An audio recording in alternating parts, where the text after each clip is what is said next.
श्री शिवाय नमस्तुभ्यम। स्वागत है आपका शिव पुराण श्री रुद्र संहिता चतुर्थ खंड 10वें अध्याय में तारकासुर वध।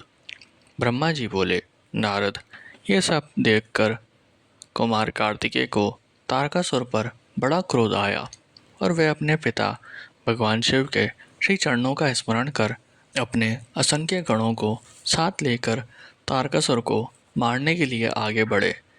यह देखकर सभी देवताओं में उत्साह की एक लहर दौड़ गई और वह प्रसन्न मन से कार्तिकेय की जय जयकार का उद्घोष करने लगे। ऋषि मुनियों ने अपनी वाणी से कुमार कार्तिकेय की स्तुति की।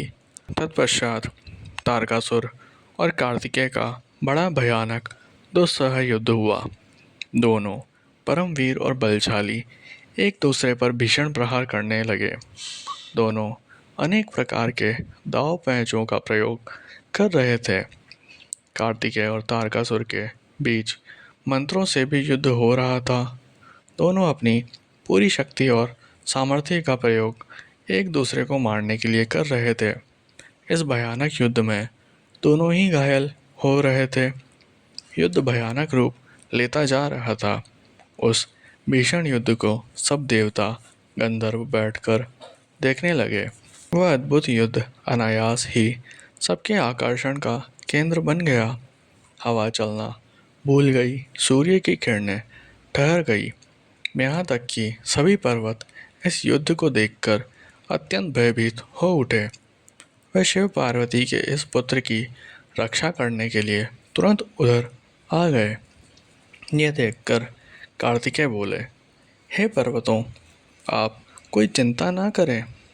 आज इस महापापी को मैं सबके सामने मौत के घाट उतारकर भय से मुक्ति दिलाऊंगा।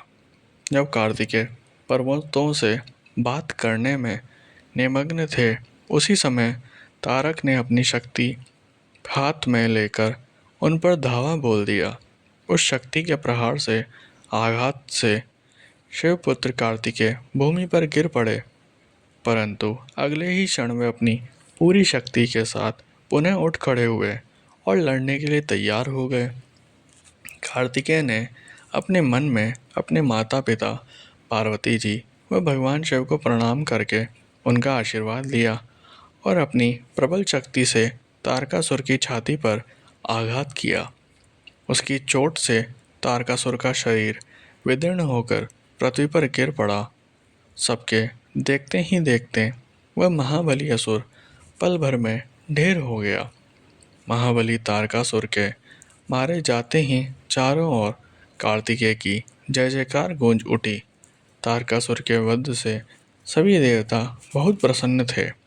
तब अपने महाराज तारकासुर को मरा जानकर असुरों की विशाल सेना में भयानक कोलाहल मच गया। अपने प्राणों की रक्षा करने के लिए सभी असुर इधर उधर भाग रहे थे। देवताओं ने मिलकर सभी असुरों को मार गिराया। कुछ असुर डरकर मैदान छोड़कर भाग खड़े हुए थे, तो बहुत से दैत्य और राक्षस हाथ जोड़कर कुमार कार्तिकेय की शरण में आ गए थे और उनसे क्षमा मांगने लगे। तब कुमार ने प्रेम पूर्वक उन्हें क्षमा कर दिया और उन दानवों को आदेश दिया कि सदैव के लिए पाताल में चले जाएं। इस प्रकार तारकासुर के मारे जाने पर उसकी सारी सेना पल भर में नष्ट हो गई। यह देखकर देवराज इंद्र के साथ साथ समस्त देवताओं और संसार के प्राणियों में खुशी की लहर दौड़ पड़ी। पूरा त्रिलोक आनंद में डूब गया।